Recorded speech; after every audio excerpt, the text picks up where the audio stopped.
नमस्कार, मैं हूं अजय और आप देख रहे हैं इवनिंग एजेंडा। उत्तर प्रदेश में अगर इज्जत से जीना है तो मर जाओ, और अगर मौत के बाद इज्जत चाहिए तो मरना मत।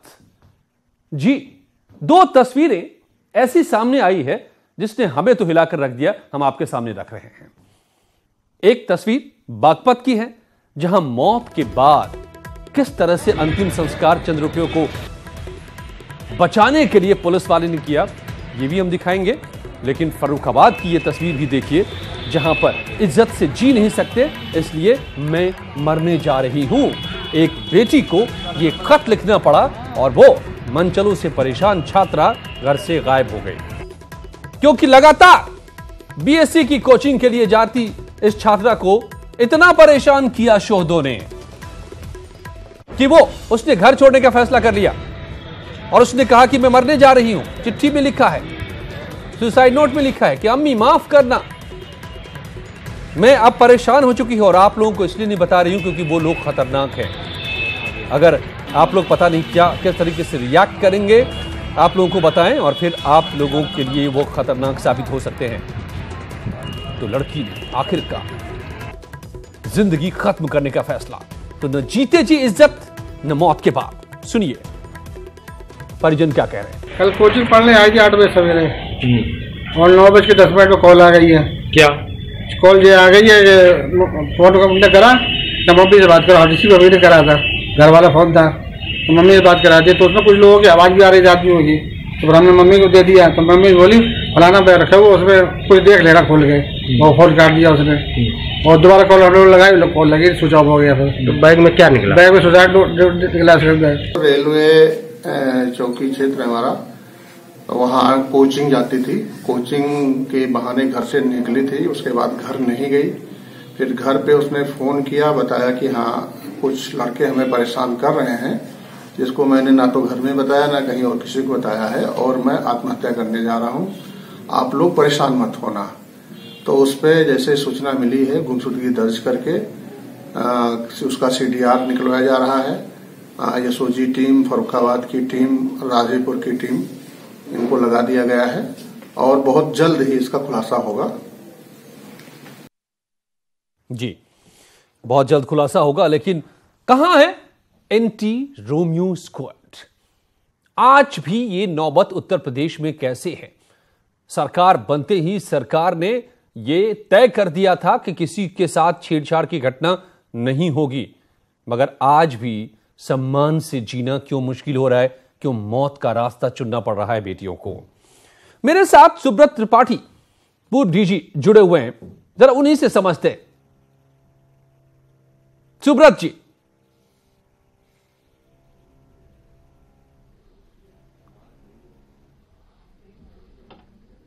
यूपी में क्या सम्मान से जीना मुमकिन नहीं है? सरकार लाख कोशिश कर ले, लाख नीतियां बना ले, लाख टीमें बना ले, लेकिन कोई काम तो करे, कोई जमीन पर उसे उतारे तो सही। यह हो नहीं सकता, क्या हम ये मान लें?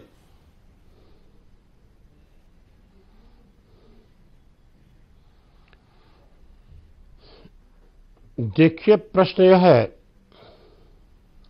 सरकार की मंशा क्या है, कौन कंट्रोल कर रहा है, किस उद्देश्य से कंट्रोल कर रहा है। यूपी में 1000 IAS और IPS अफसर हैं लगभग।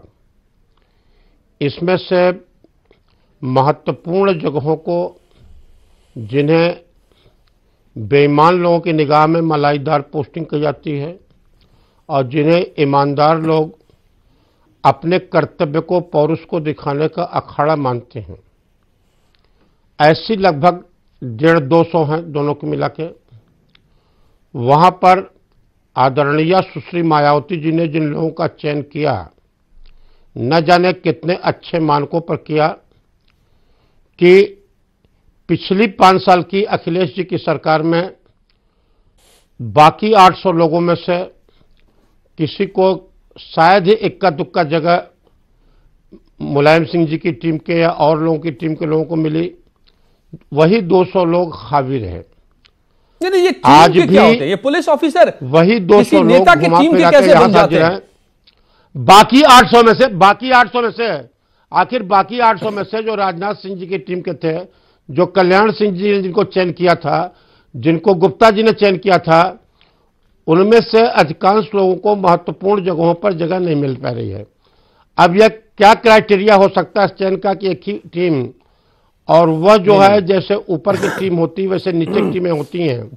जी साहब, एक लोग जिन पर सीबीआई चार्जशीटेड हैं या चार्जशीट के अभियोजन मांग रही है, वे लोग महत्वपूर्ण जगहों पर तैनात हैं।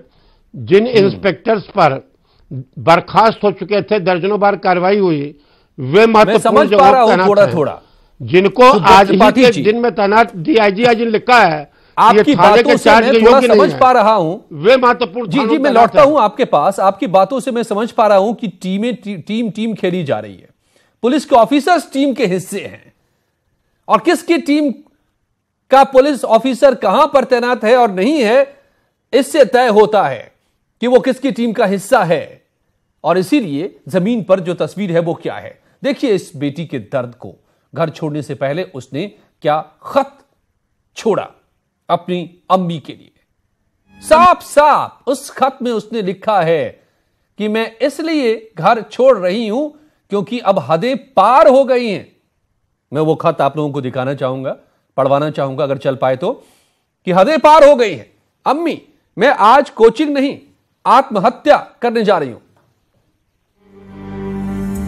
अम्मी, मैं आज कोचिंग नहीं, आत्महत्या करने जा रही हूँ। मेरे स्कूल बैग में कुछ रखा है, उसे देख लेना। कुछ आवारा लड़कों की करतूत से परेशान होकर मैं ये कदम उठा रही हूँ। अम्मी, मुझे माफ कर देना। मैं गंगा में कूदने जा रही हूँ। हमने आप लोगों को अपनी परेशानी बताने की बहुत कोशिश की, लेकिन आप लोग पता नहीं क्या एक्शन लेते। मुझे वो लड़के बहुत दिन से परेशान कर रहे थे। वो मुझे धमकी देते थे, मेरे साथ चलो वरना हम तुम्हें उठा कर ले जाएंगे। उन जानवरों ने हद पार करना शुरू कर दिया था। मैंने आप लोगों को बहुत कुछ इसलिए नहीं बताया क्योंकि वो लोग बहुत खतरनाक हैं। आप लोग अपना ख्याल रखना। अल्लाह हाफिज, आपकी बेटी। सुब्रत त्रिपाठी जी, मैं समझना ये चाहता हूं कि इस खत को पर पुलिस वाले से जब पूछा गया वहां पर थानेदार से, तो वो हंसता हुआ दिखाई दे रहा है, और उसकी हंसी में एक अजीब किस्म की वितृष्णा मैं कहूं तो दिखाई दे रहा है। हंस रहा है वो कि जब वो खुद ही चली गई है तो अब क्या इसमें कहा जाए, देखेंगे, जांच करते हैं। ये रवैये का सवाल है। ये टीमों का से ज्यादा सवाल मुझे लग रहा है कि जो जमीन पर वो पुलिस वाले जो इमीडिएट जिनको एक्शन लेना होता है, उनका रवैया नहीं बदला। ये टीमें, ये सरकारें, ये नेता तो बदलते रहते हैं।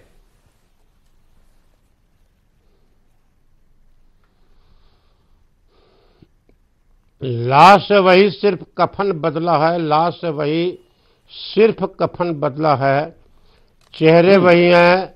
जो लोग लगातार 10 साल से चार्ज में चले आ रहे हैं, वे इतने आर्थिक रूप से मजबूत हो चुके हैं कि उनके बिलो पॉवर्टी लाइन, उन्हीं के रैंक के जीने वाले साथी, चाहे वे सिपाही हो, चाहे इंस्पेक्टर हो, चाहे डिप्टी एसपी हो, चाहे आईपीएस हो, चाहे आईएएस हो, वे उनका मुकाबला नहीं कर पा रहे हैं और उन लोगों की एक मोनोपोली मार्केट बन चुकी है।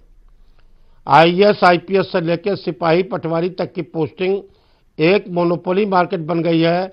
सरकार कोई रहे, 80% जो तुलनात्मक रूप से गरीबी रेखा के नीचे वाले लोग हैं वे वही हैं। बाकी 20% चेहरे ही सरकार चला रहे हैं। कोई भी सरकार आवे, उनमें केवल 2-4% का मार्जिनल हेरफेर होकर के उस 80% में से आ जा रहे हैं।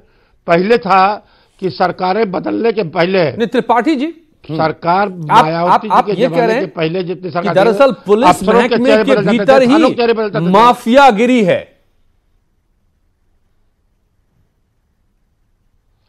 एक सर्विस माफिया इसे आप कह सकते हैं, जो हर महकमे में छाती चली जा रही है, जिसके आगे पूरा विभाग बौना हो जा रहा है। चंदा करके अपनी चॉइस के लोगों को लोग बैठा रहे हैं। और किस तरह से यह स्थिति आ गई है कि कोई भी आदमी जो कि बाकायदे जिनके रोल्स में लिखा हुआ है कि ये थाने के चार्ज न पावे, थाने के चार्ज में है। जिनको डीआईजी आईजी ने अनफिट डिक्लेयर कर दिया है वे थाने के चार्ज में आप मंगा के देख लिया जाए। और ऐसे ऐसे लोग जिले के चार्ज में हैं, रेंज के चार्ज में हैं, जिनको कि सीआईडी सीबीआई में जिनकी भयंकर जांचें चल रही हैं और जिनके ऊपर आरोप प्रमाणित हो चुके हैं, अभियोजन की स्वीकृति मांगी गई है। और शायद यही वजह है ऊपर आरोप जीने से प्रमाणित पहले अभियोजन की स्वीकृति सम्मान नहीं, वे महत्वपूर्ण मरना होगा हैं। जी। और ये जो है सर्विस माफियागिरी, उसका नतीजा ये देखिए कि सरकार तमाम बातें कहती रहती है, 10 और 90 करती रहती है, लेकिन वो है। परकुलेट जो कहते हैं करना, जमीन तक उतरना और जमीन पर हालात का बदलना नहीं हो पा रहा है। ये उसका नतीजा देखिए कि जीते जी सम्मान नहीं, सम्मान से जी नहीं सकते तो मरना होगा, लेकिन मर जाओगे तो क्या सम्मान मिल जाएगा? नहीं, मौत के बाद भी नहीं। क्योंकि बागपत की अब हम दूसरी तस्वीर आपको दिखा रहे हैं जो शर्मनाक है। कुछ पुलिस वालों ने किस तरीके से यहां इंतहा की है।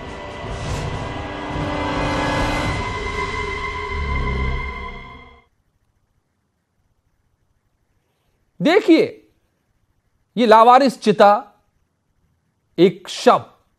कहते हैं कि मौत के बाद कम से कम सम्मान का हक किसी को भी होता है, यहां तक कि जो अपराधी भी जीवन में होते हैं उनको भी होता है। लेकिन यूपी में ऐसा नहीं है, कम से कम पुलिस वालों के लिए तो ऐसा बिल्कुल नहीं है। देखिए इस तस्वीर को बागपत की। तस्वीरों में उठ रही ये लपटें कोई आम आग नहीं बल्कि इंसानियत की चिता है। वो चिता जिसे खुद खाकी ने तैयार किया और कायदे कानून को ताक पर रख दिया। तस्वीरें बागपत की है, जहां पुलिस वालों ने पैसे बचाने के लिए टायर कूड़े की चिता तैयार की और फिर कैरोसिन की मदद से लाश को आग के हवाले कर दिया। बताया जा रहा है कि 2 दिन पहले शहर में एक अज्ञात लाश मिली थी। पुलिस ने तमाम कोशिशें की, लेकिन जब इस शव की शिनाख्त नहीं हो पाई तो इसके अंतिम संस्कार की जिम्मेदारी भी 2 पुलिस वालों को सौंपी गई, जिन्होंने चंद रुपयों की खातिर इंसानियत को ही जला डाला। एक लावारिस शव था थाना कोतवाली बागपत का, जिसके विषय में सूचना प्राप्त हुई। जांच कराई जा रही है और विधिक कार्रवाई की जाएगी। चलिए मामले की जांच होगी, शायद कार्रवाई भी हो जाए, लेकिन सवाल यही है कि आखिर ऐसी भी क्या दिक्कत थी जो कूड़े और टायर की चिता पर किसी की लाश को जलाने की नौबत आ गई। उन पुलिस वालों को भी अपने गिरेबान में झांक कर देखने की जरूरत है, जिन्होंने एक लाश के साथ ऐसा अमानवीय बर्ताव किया। न्यूज़ 18 के लिए बागपत से शहजाद राव की रिपोर्ट। और ये सिर्फ एक तस्वीर जो आपके सामने है, ये तो सिर्फ नमूना है। ऐसा खूब हो रहा है, नदियों में बहा दिया जाता है शव को। 600 रुपये का प्रावधान है कि एक लावारिस शव को के अंतिम संस्कार के लिए सरकार की तरफ से 600 रुपये दिए जाते हैं। हालांकि ये अपने आप में नाकाफी है 600, लेकिन उसको भी बचा लेते हैं ये पुलिस वाले। और इसलिए टायर में आप देख रहे थे एक चिता को जलते हुए, एक शव को जलते हुए टायर की चिता। सुब्रत त्रिपाठी साहब यहां क्या कहेंगे? ये भी किसी टीम का कारनामा है, किसी सियासतदान का कारनामा है, या फिर ये पुलिस वाले बेजान हो गए हैं, इनके अंदर जान ही नहीं बची है? अब संवेदना जिसको हम कहें वो अब खत्म है।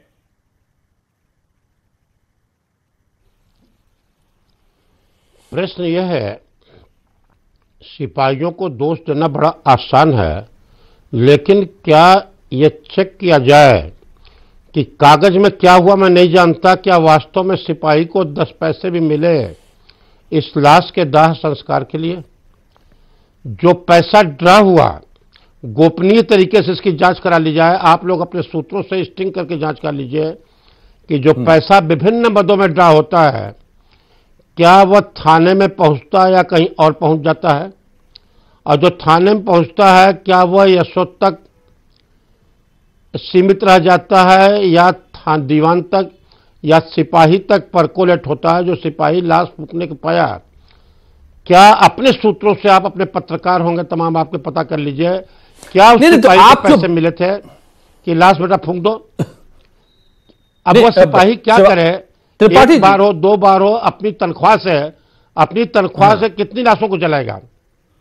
नहीं त्रिपाठी जी, तो आप ये कह रहे हैं कि पैसा आता है, ड्रॉ होता है, लेकिन वो बीच में ही कहीं कोई ले उड़ाता है, लेकिन वो भी तो कोई पुलिस वाला ही होता है।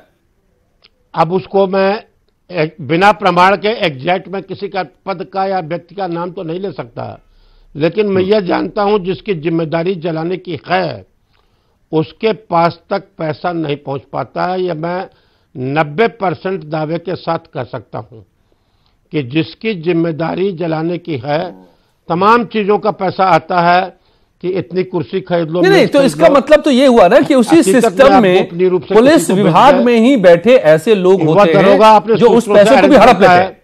पानी संस्कार के लिए पैसा होता है, मौत के बाद इज्जत देने के लिए जो पैसा होता है।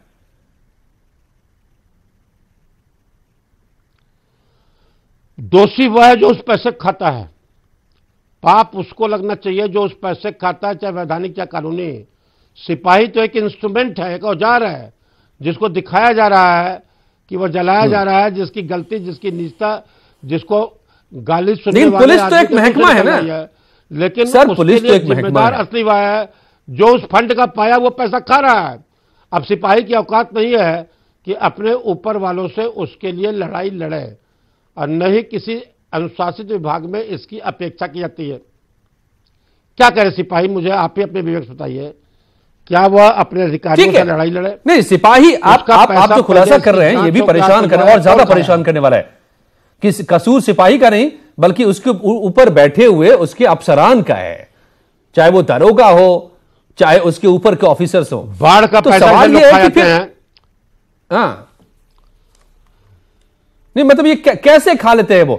क्या फर्जी आंकड़े दिखा करके पैसे निकाल लिया जाता है? कैसे किया जाता है? ये कैसे चलता है ये खेल? अब ये फर्जी आंकड़े क्या, उसके नाम पर तमाम मदों में जो पैसे बरामद होते हैं, यहां तक कि अधिकांश लोग अपना टीए तक वास्तविक अर्थों में पूरा नहीं पाते हैं। यात्रा भत्ता तक जो ड्रा होता है सब लोग पूरा नहीं पाते हैं। जो मटका वगैरह खरीदने का पैसा आता है वह तक पूरा नहीं पाते हैं। सारा सारा पैसा कहां कैसे ड्रा होता है यह बिना किसी सबूत के किसी स्पेसिफिक चेयर या व्यक्ति को दोष देना डिफेमेशन है, मैं नहीं कर सकता हूं जिम्मेदारी नाते। लेकिन मैं यह जानता हूं कि जहां पैसा खर्च होना चाहिए वहां वैसे नहीं पहुंचता है। जैसे बाढ़ पीड़ित को बांटने का पैसा जैसे कि असली नीचे की कुर्सी तक नहीं पहुंचता है। मतलब ये महकमे के भीतर बीमारियां पुरानी हैं, गहरी हैं और आज भी बरकरार हैं, इलाज हो नहीं पाया है। और हमारे अफसरान क्या क्या करते हैं, एक झांसी से जो खबर आई है वो इसका खुलासा कर रही है। बीटीसी की एक छात्रा ने एक पीसीएस ऑफिसर पर बलात्कार का मुकदमा दर्ज कराया है। आरोप है कि चित्रकूट में तैनात अतिरिक्त एसडीएम सौजन्य कुमार ने शादी का झांसा देकर बीटीसी छात्रा का यौन शोषण किया। पीड़िता की माने तो आगरा निवासी सौजन्य कुमार जब उड़ई में एसडीएम के पद पर काम करते थे तभी उनकी दोस्ती से हुई, घर आना जाना हुआ और इस दौरान एसडीएम ने शादी का झांसा देकर शारीरिक संबंध बना लिए। जब पीड़िता ने शादी का दबाव बनाया तो सौजन्य कुमार ने पहले से शादीशुदा होने की बात कहकर छात्रा से दूरी बना ली। अब छात्रा ने इसकी शिकायत कर दी है, मुकदमा दर्ज कर जांच शुरू किया गया है। एक छोटी सी टिप्पणी सुब्रत त्रिपाठी जी, इतने चरित्रवान अगर हमारे अधिकारी होंगे, हालांकि मैं नहीं मानता इस पूरे मामले में अभी जांच हो रही है, जो भी सामने आए सच या गलत, लेकिन अगर आरोप की माने तो इतने चरित्रवान अगर हमारे अधिकारी होंगे तो फिर तो वही होगा जो हम देख रहे हैं, न जीते जी सम्मान मिलेगा न मौत के बाद।